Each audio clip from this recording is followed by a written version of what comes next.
गिलगित में तीर चल गया, पीपल्स पार्टी 9 नशिस्तों पर कामयाब, नून लीग की 5 और MWM की 1 नशिस्त, 6 आज़ाद उम्मीदवार भी जीत गए। पीपल्स पार्टी ने GBA 1, 4, 5, 7 और 9 पर मैदान मार लिया। GBA 10, 11, 12 और 19 पर भी पीपल्स पार्टी उम्मीदवार कामयाब। GBA 2, 13, 18, 20 और 22 पर लीगी उम्मीदवारों ने सीटें निकाली। GBA 8 पर MWM का उम्मीदवार फाते। GBA 3, 6, 21, 23 और 24 पर आज़ाद उम्मीदवार कामयाब हुए। कामयाब उम्मीदवारों के हामियों का जश्न, ढोल की थाप पर भंगड़े, मिठाइयाँ तकसीम की गई।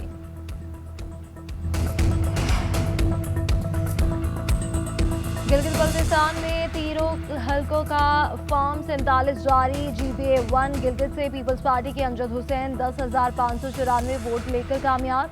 GBA 5 नगर से पीपल्स पार्टी के जुल्फिकार अली 2484 वोटों से फतहयाब। GBA 6 हुंजा से आज़ाद उम्मीदवार नेक नाम 6390 वोट लेकर जीते। GBA 11 खरमंग से पीपल्स पार्टी के इकबाल हसन 5944 वोट लेकर कामयाब। GBA 12 शिगर से पीपल्स पार्टी के उम्मीदवार इमरान नदीम 12,944 वोट लेकर फाता और GBA 20 गजर से नून लीग के अब्दुल जिहान 6917 वोट लेकर कामयाब। GBA 1 गिलगित 3 से सुहेल अब्बास 7877 वोट लेकर जीते। GBA 7 करदू 2 1 से PP उम्मीदवार तौकीर मेहदी 4320 वोट लेकर जीते। GBA 8 करदू से गिलगित बल्तिस्तान में तीरों की बारिश, चेयरमैन पीपल्स पार्टी बिलावल भुट्टो का एक्स पर पैगाम लिखा कि गिलगित में पीपल्स पार्टी वाहिद बड़ी जमात बनकर उभर रही है। गिलगित बल्तिस्तान में हुकूमत बनाने की कोशिश करेंगे, अवाम के एतमाद पर इनका शुक्रगुजार हूँ। पीपल्स पार्टी बिलावल भुट्टो जरदारी ने जियालों को जीत पर मुबारकबाद दी। शेरी रहमान को नताइज में ताखीर पर तशवीश, कहती हैं कि अवामी राय के बरक्स नताइज मुरतब होने की इतला संगीन है। इलेक्शन कमीशन फौरी शफाफ नताइज जारी करे और अवामी एतमाद बहाल करे। वज़ीर आला सिंध मुराद अली शाह की भी जियालों को मुबारकबाद, कहा कि गिलगित के अवाम ने फिर पीपल्स पार्टी पर एतमाद किया, नफरत, तकसीम और इंतशार की सियासत मुस्तरद कर दी। बिलावल भुट्टो की क़ियादत में तरक्की और खिदमत का सफ़र जारी रहेगा। मशरिक़ वस्ता का अमन एक बार फिर खतरे में, ईरान और इसराइल के एक दूसरे पर हमले। बैरूत पर हमले के जवाब में ईरान ने इसराइल पर मिसाइल फायर किए। हीफा और शुमाली इसराइल में सायरन गूंजते रहे। इसराइली फौज के मुताबिक हीफा पर 4 मिसाइल हमले हुए, यमन की जानिब से मिसाइल दाखिल गए। इसराइल के तेहरान, अस्फहान और तब्रेज़ पर हमले, कुर्ज के करीब धमाके की तरह। मगरबी और वसी ईरान में फौजी अहदाफ को निशाना बनाने का दावा। ईरानी फौज के मुताबिक इसराइल ने बैलिस्टिक मिसाइलों का इस्तेमाल किया। हमलों में जानी नुकसान या इनके दुरुस्त मकामात के बारे में मज़ीद तफसीलात फराहम नहीं की गई।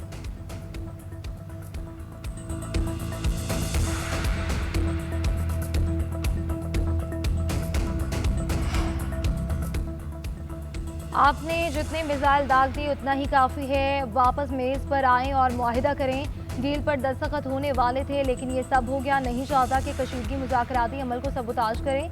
अमरीकी सदर का ईरान के नाम पैगाम। डोनाल्ड ट्रंप इसराइली वज़ीर आज़म से भी नाराज़, खरी खरी सुना दी। बरतानवी अखबार के मुताबिक ट्रंप ने कहा कि नेतन्याहू के पास मुआहिदा कबूल करने के सिवा कोई रास्ता नहीं। ईरान के हमलों ने अमरीका ईरान मुज़ाकरात मुकम्मल करने की ख्वाहिश को नहीं बदला। डील नाकाम हुई तो कमांडो ऑपरेशन पर गौर करेंगे। अमरीकी न्यूज़ वेबसाइट एक्सियोस के मुताबिक ट्रंप ने कहा कि नेतन्याहू को जवाबी हमले से बाज रहने का मशवरा देंगे। दोनों तरफ से कार्रवाई हो चुकी, मजीद की ज़रूरत नहीं। इसराइली जवाब तनाज़े को तवील अरसे तक जारी रख सकता है।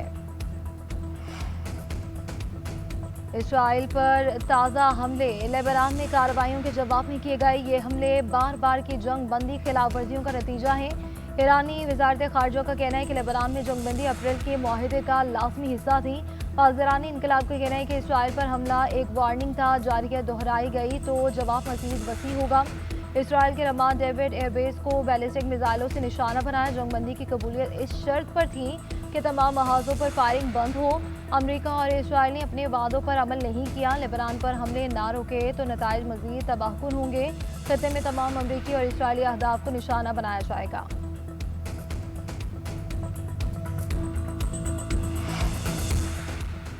इसराइल के साथ हालिया कशीदगी के बाद ईरान में फ़ज़ाई हदूद बंद। तेहरान के इमाम खुमैनी एयरपोर्ट पर फ़ज़ाई ऑपरेशन मअतल। मगरबी हिस्से की फ़ज़ाई हदूद भी जहाज़ों के लिए बंद कर दी गई। तमाम परवाजें आइंदा इतलात मअतल। ईरानी सिविल एविएशन की मुसाफिरों को हवाई अड्डे पर जाने से गुरेज की हिदायत। इराक ने अपनी फ़ज़ाई हदूद 3 दिन के लिए बंद कर दी। शाम ने जनूबी फ़ज़ाई हदूद 12 घंटे के लिए आर्जी तौर पर बंद कर दी। कतर ने भी फ़ज़ाई ऑपरेशन मुअत्तल कर दिया।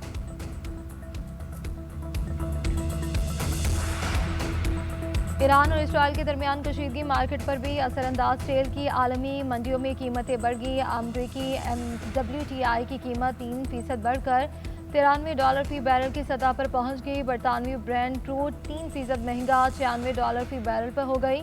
मरबान क्रूड 3% सस्ता $90 फी बैरल पर आ गया। अमरीकी स्टॉक मार्केट दबाव का शिकार। डाउ जोन्स 1.3, S&P 2.5 और नैस्डैक 4% कमी पर बंद। यूरो स्टॉक्स में 1% कमी। जनूबी कोरियन कॉस्पी 8%, शंघाई कंपोजिट और हैंगसेंग इंडेक्स में 1% गिरावट। पाकिस्तान स्टॉक मार्केट में मनफी रुझान। 100 इंडेक्स में 2000 से ज़ायद पॉइंट्स की कमी। मार्केट 1,68,000 की सतह पर आ गई। कारोबार का आगाज 1,70,478 से हुआ था।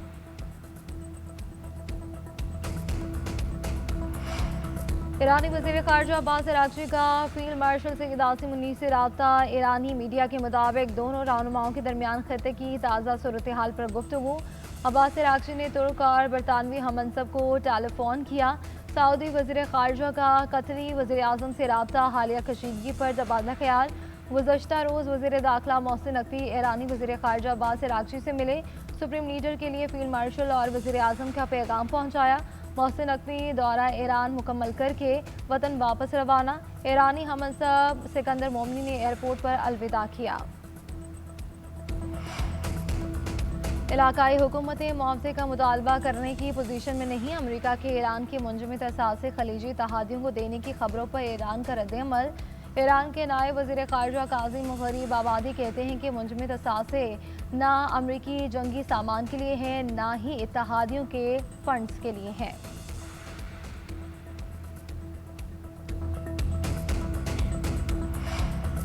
वज़ीर आज़म की ज़ेर सदारत कौमी इक़्तिसादी काउंसिल का आज होने वाला इजलास मुलतवी कल होगा। चारों सूबों के वज़ीर आला शरीक करेंगे।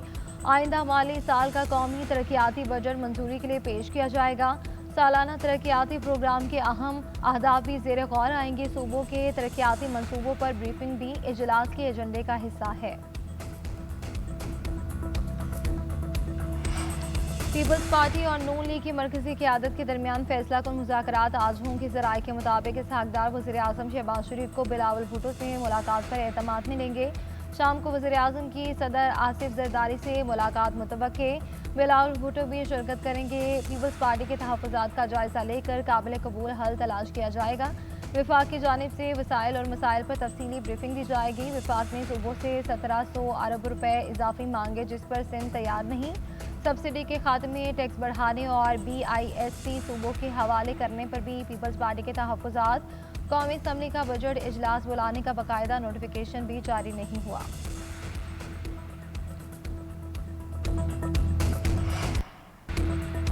तनख्वाहदार तबके को टैक्स रिलीफ IMF मंजूरी से मशरूह। वफाकी हुकूमत ने टैक्स स्लैब में कमी की तजवीज़ दी। सुपर टैक्स में 2% कमी बरामद कुनिंदगान पर। 1% एडवांस इनकम टैक्स के खात्मे की तजवीज़। प्रॉपर्टी सेक्टर के लिए बड़े रिलीफ की भी तजवीज़ रखी। रिलीफ इकदाम की मंजूरी IMF देगा। सोलर पैनल्स, हाइब्रिड गाड़ियों और दीगर अशिया पर जनरल सेल्स टैक्स बढ़ाकर 18% करने पर बातचीत जारी। माहौल दोस्त और तवानाई बचत यकीनी बनाने के लिए इलेक्ट्रिक गाड़ियों पर जनरल सेल्स टैक्स कम रखा जाएगा। इलेक्ट्रिक व्हीकल पर सेल्स टैक्स कम करने की तजवीज़ प्रोग्राम के तहत तवानाई तहफ़्फ़ुज़ यकीनी बनाने के लिए दी गई। आज़ाद कश्मीर के सियासी मसाइल के हल के लिए मुज़ाकरात का रास्ता इख्तियार करने पर इत्तफाक। बिलावल भुट्टो की ज़ेर सदारत पीपल्स पार्टी आज़ाद कश्मीर की पार्लिमानी क़यादत का 48 घंटों में तीसरा इजलास। सदर आसिफ अली ज़रदारी की मामलात को सियासी मुज़ाकरात और अफ़हाम तफ़हीम से हल करने की हिदायत। इजलास में तशद्दुद और महाज़ ज़राए से गुरेज करते हुए सियासी अमल आगे बढ़ाने पर जोर। ज़राए के मुताबिक सदर ज़रदारी, वज़ीर आज़म शहबाज शरीफ और बिलावल भुट्टो के दरमियान अहम मुलाकात का इम्कान। आज़ाद कश्मीर की मजमूई सियासी सूरत हाल का जायज़ा लिया जाएगा।